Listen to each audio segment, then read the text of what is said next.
Um salve das galáxias, pessoal. Professor Ridson, Lucas na área. Vamos dar continuidade ao estudo, ao tema capacidade processual. Quando eu falo em capacidade processual, eu quero falar contigo agora sobre os cônjuges. Ridson, o que são cônjuges? É o marido e a mulher. É a esposa, é aquele camarada que você chama ele de meu amor, meu sim, meu bem, nego, nega, né? Acontece que nem todo mundo é casado no papel. E você sabe que quando você não é casado no papel, para o direito, para o Estado, é como se vocês fossem solteiros. Então você pode ingressar em juízo pedindo para que o juiz reconheça a união estável. Eu quero que você grave o seguinte. O que eu vou estudar contigo aqui sobre cônjuges também vale para aquelas pessoas que conseguiram o reconhecimento, a declaração judicial de união estável. Então, quando eu falar cônjuge, também vale a regra para quem tem reconhecido judicialmente a relação de união estável. Quando eu falo de cônjuges, eu pergunto para você, marido. Você, marido, tu pede autorização da tua esposa para fazer alguma coisa? Não, Ritson, não peço nada. Aqui tu fala que tu não pede. Mas quando tá sozinho com a tua esposa, é ela que manda, né? Pois é, olha só. Mas vejam só. Nós temos um casal, marido e mulher. Então, como regra, eu tenho que entender que para fazer uma coisa, ele não depende do consentimento do outro.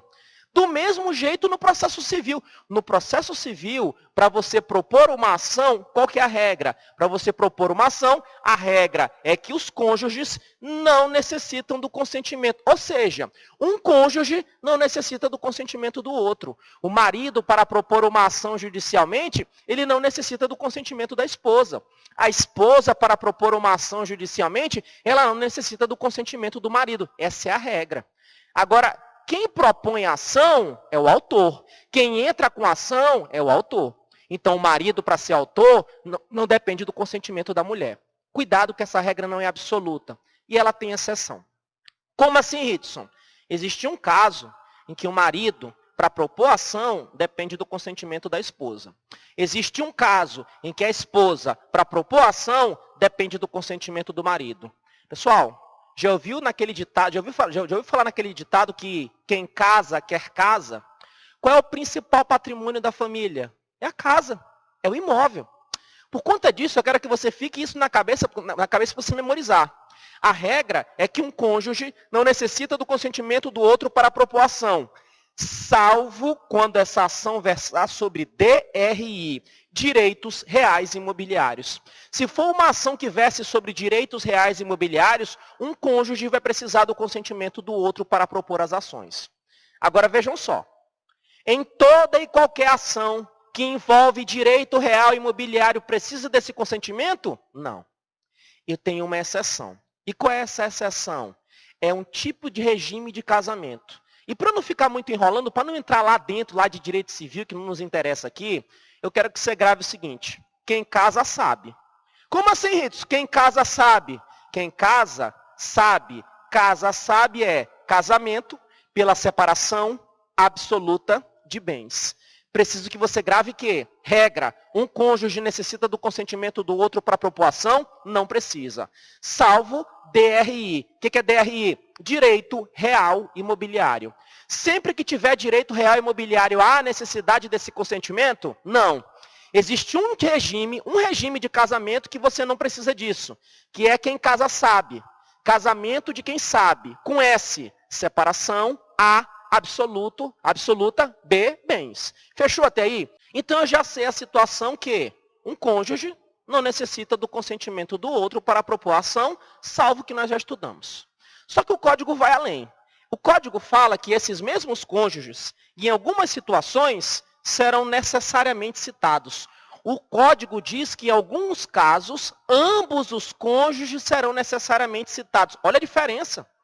Quando eu falei para ti agora há pouco, eu falei propor ação. Então, era um caso em que o marido ou a esposa, eles iam ser autores. Aqui não, eles não vão ser autores. O que acontece? Alguém propõe uma ação contra o marido é réu. Alguém propõe ação contra a esposa é ré. Só que apesar da ação ter sido proposta somente contra o marido, a esposa também tem que ser obrigatoriamente citada. Para o processo ter validade, os dois têm que estar presentes, esposa e marido. Rito, em que situações são essas? As situações estão aqui.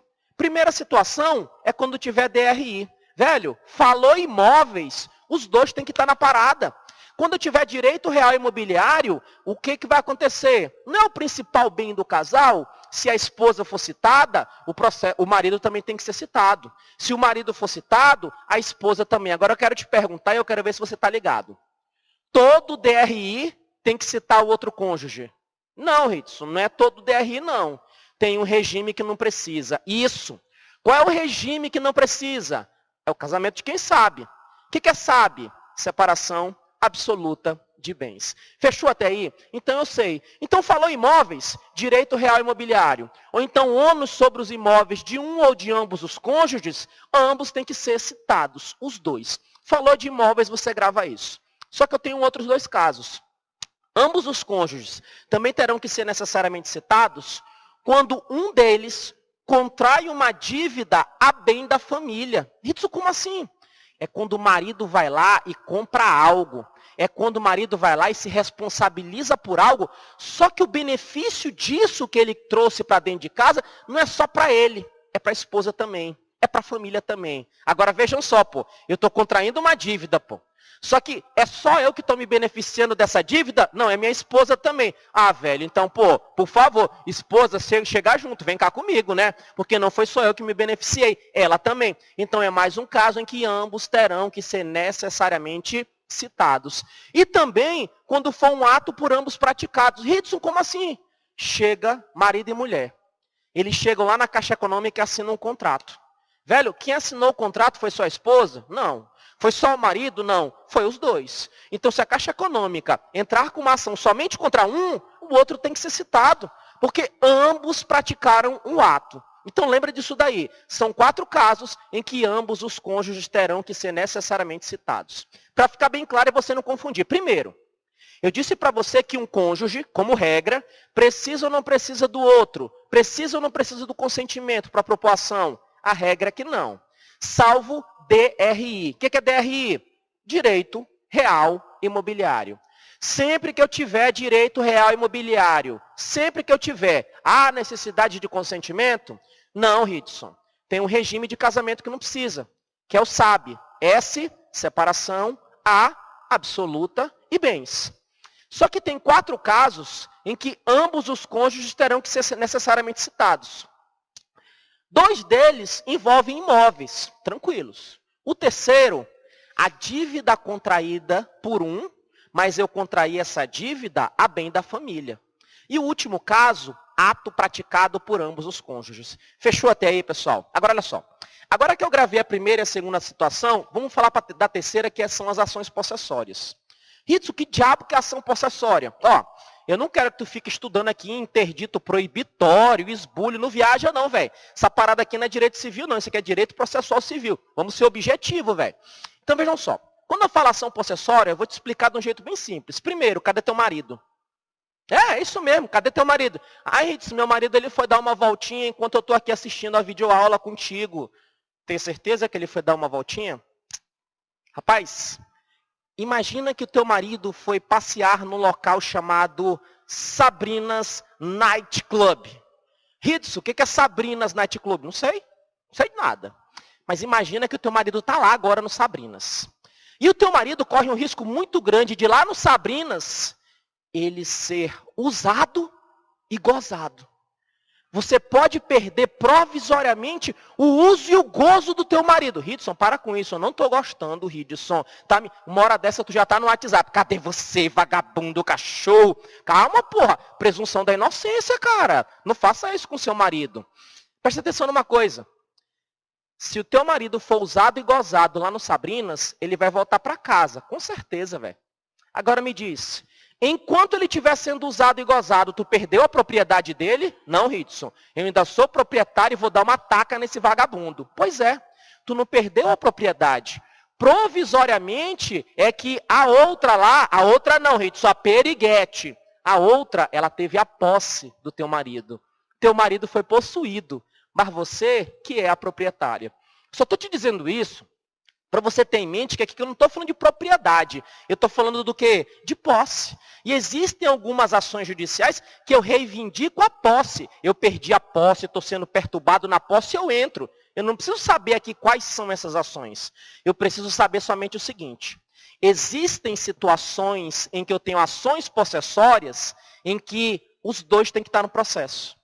Isso, quando que tem que ter a participação dos dois? São dois casos. Primeiro, com posse. O que é com posse? Com posse é quando eu tenho um bem e esse bem está sob a posse de mais de uma pessoa. Então, se eu tenho um bem que está sob a posse de mais de uma pessoa, o nome disso é o quê? Com posse. E o segundo caso, ato por ambos praticados. Então, tendo ação possessória, quais são os dois casos que ambos os cônjuges terão que estar juntos? Com posse e ato por ambos praticados. Fechou até aí? Beleza. Agora, olha só. Agora que eu já sei dos cônjuges, eu quero te perguntar assim, e se o cara aprontar, chegar em casa e falar bem assim, amor, eu estou querendo propor uma ação judicial e essa ação é sobre direito real imobiliário. Só que ele aprontou e a mulher tá puta da vida com ele. E ela fala, ah é? Por que você está me dizendo isso? Não, amor, é porque como tem a ver com direito real imobiliário, eu preciso do teu consentimento. Ela não vai dar o consentimento nem com cacete. E aí o que o marido faz nessa situação? Quando um cônjuge se recuse a dar esse consentimento de forma injusta, o que vai acontecer? Você pode pedir para alguém suprir. Quem é que vai suprir essa falta de consentimento? É o juiz. Você pode pedir para o juiz suprir. Só que se for um caso que é necessária a participação do cônjuge, é necessário o consentimento, e o juiz não der esse consentimento, o juiz não suprir, e esse processo, velho, não vai para frente. Porque esse processo vai ser invalidado. Fechou até aí? Agora vejam só. Você pode estar se perguntando assim, muito louco essa parada, Ritson, mas assim, essas paradas de imóvel eu nem tenho, eu sou concurseiro, eu moro de aluguel, não tenho dinheiro não, Ritson. Tô lisa.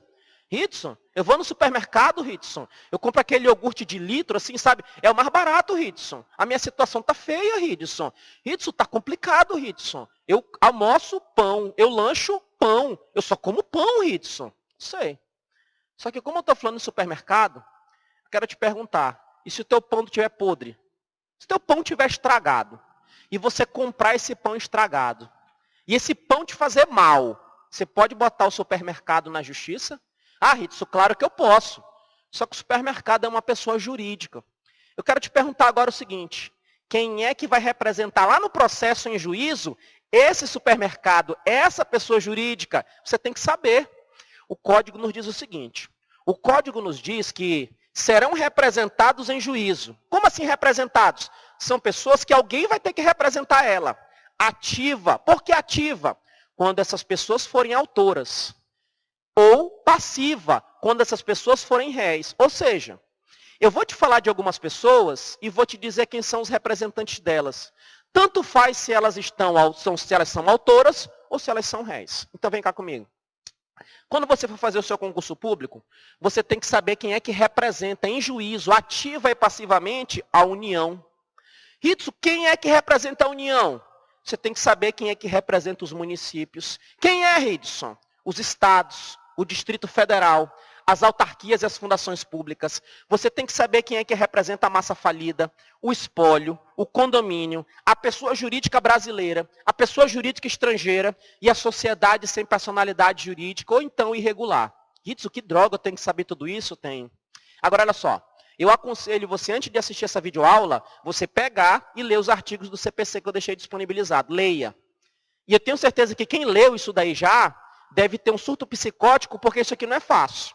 Mas eu vou trazer um macete que você nunca vai esquecer na tua vida. Fica só. Tu tá só enrolando que tu tá na união estável. Mas você vai parar com essa galinhagem e você vai casar. Não é a casa lá. A casa lá tu já faz isso todo dia, pô. Ritson, se fosse todo dia eu tava feliz. Mas é quinzenalmente, sagrado e olhe lá. Problema teu, velho. Eu tenho nada a ver com isso, não. Mas agora você vai casar.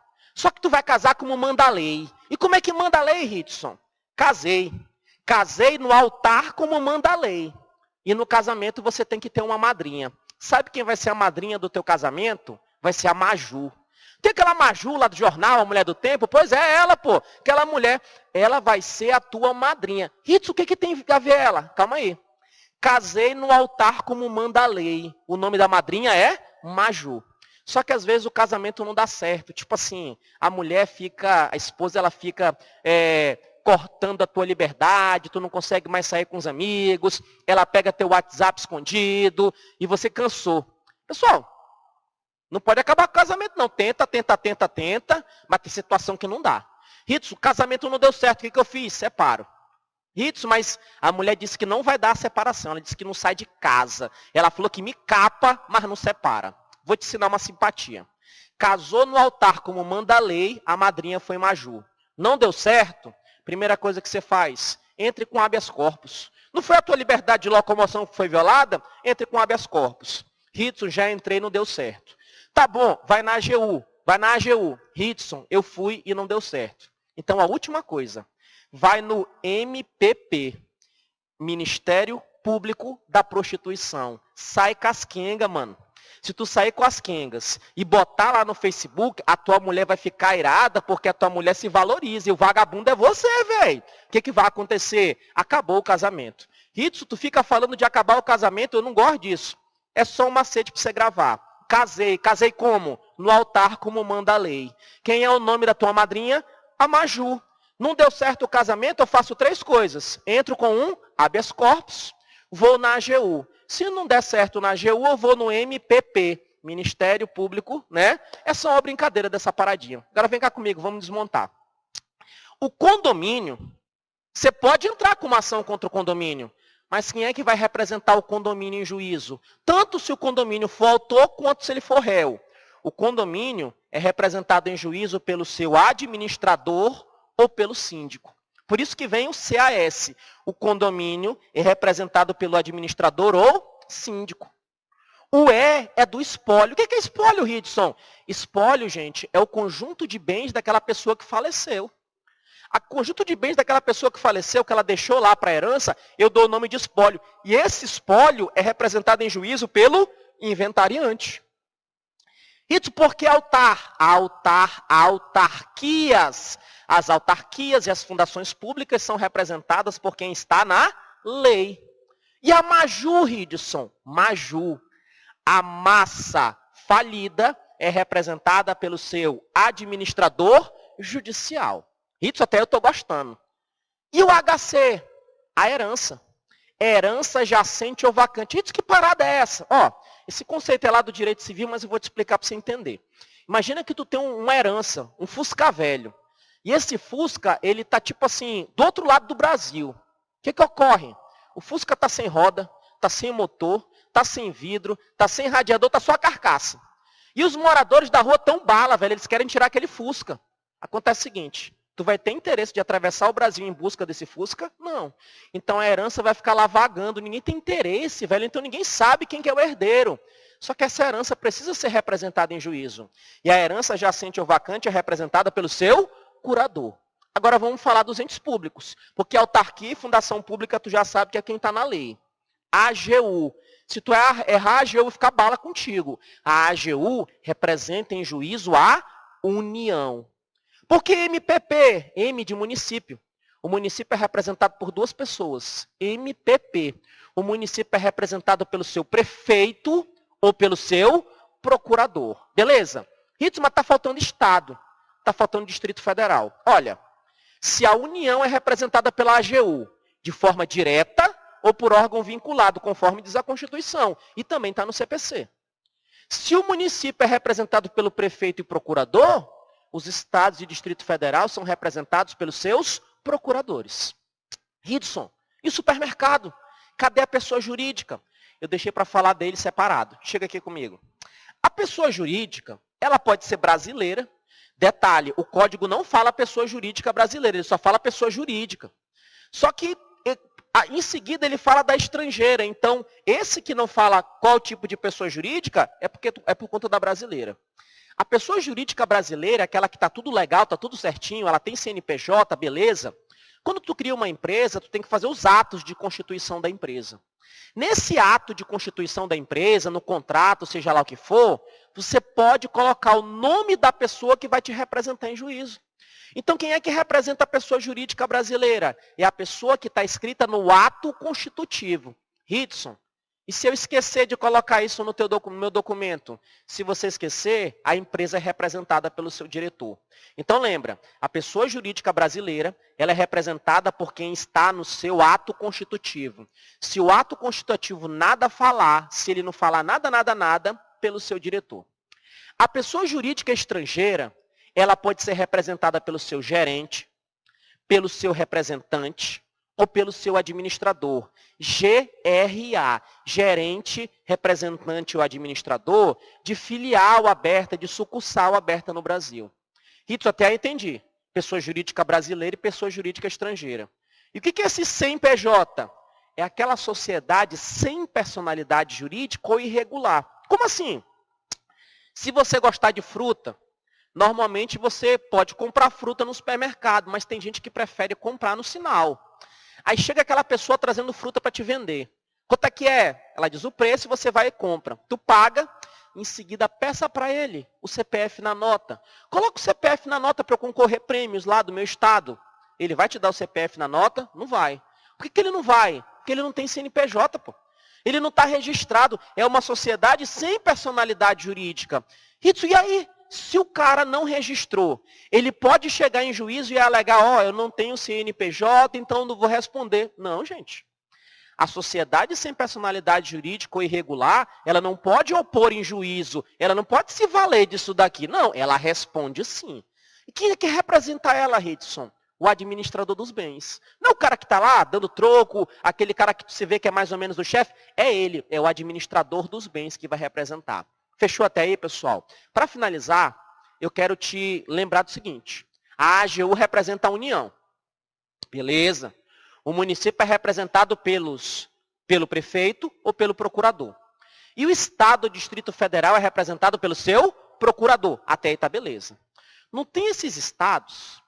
Se tu é procurador do Estado do Acre, e o que é esse procurador? Tu é advogado do Estado do Acre, fez concurso, então tu vai defender quem? O Acre. Se tu é procurador do estado de Rondônia, tu vai defender Rondônia. Se tu é procurador de Minas Gerais, tu vai defender Minas. Agora imagina que você está no Rio de Janeiro, e tu é procurador do Rio de Janeiro. Pô, caramba, top das galáxias, Itos. Pois é. Só que tu é um procurador que manja pra cacete direito do trabalho. E em São Paulo tá faltando um procurador que manje direito do trabalho igual você. Só que tu é do Rio, tu não pode defender São Paulo. Só que, se vocês aí do Rio de Janeiro fizerem um convênio com São Paulo, você pode ir lá. Ritson, que louco! Você pode fazer isso através de um convênio. Então vamos lá, vamos revisar o que nós estudamos hoje. Falei contigo sobre os cônjuges. Cônjuges, como regra, um cônjuge necessita do consentimento do outro para a população? Não, a regra é que não. Salvo um caso, DRI. Quando tiver DRI, precisa do consentimento. O D é de direitos reais imobiliários. Sempre que eu tiver direito real imobiliário, precisa do consentimento? Não. Tem um regime de casamento que não, que é o casa-sabe. Sabe, separação absoluta de bens. Se cair na prova, em nenhuma hipótese, ambos os cônjuges serão necessariamente citados. Errado. Porque tem 4 casos que ocorre o litisconsórcio passivo necessário. Que a gente vai explicar sobre esse litisconsórcio em outro momento. Tá? O que é litisconsórcio? Várias pessoas no mesmo polo. Então, existem processos que ambos os cônjuges serão necessariamente citados. Primeiro, eu tenho 2 hipóteses envolvendo imóvel. Lembra do casamento de quem sabe. Além disso, ambos também serão necessariamente citados quando um contrair dívida a bem de quem? A bem da família. E também ato por ambos praticados. Ação possessória. Ação possessória são 2 casos. Primeiro caso que ambos têm que estar lá, que a participação é indispensável, é a composse. Segundo caso, que ambos também têm que estar lá, a participação é indispensável, é ato por ambos praticados. E você também tem que saber os representantes daquela galera todinha que eu falei. É só lembrar, casei. Casei no altar como manda a lei. Quem é a tua madrinha? A Maju. Não deu certo o casamento? Faz 3 coisas. Habeas corpus, AGU, MPP. Casei. Responde aí para mim. O condomínio é representado por 2 pessoas. Quem são elas? Administrador ou síndico. O espólio é representado pelo seu inventariante. Altar. As autarquias e as fundações públicas são representadas por quem está na lei. Maju, a massa falida é representada pelo seu administrador judicial. HC, a herança jacente ou vacante pelo seu curador. A AGU representa quem? Representa a união, de forma direta ou por órgão vinculado. E para eu ficar feliz, o município é representado em juízo por quem? Ah, Redson, o município é representado pelo seu prefeito ou procurador. Então, muito obrigado. Daqui a pouco a gente se encontra de novo. Não pare de estudar. Então, lembre-se, sangue no olho até a posse. E vamos para cima, pessoal. Até mais.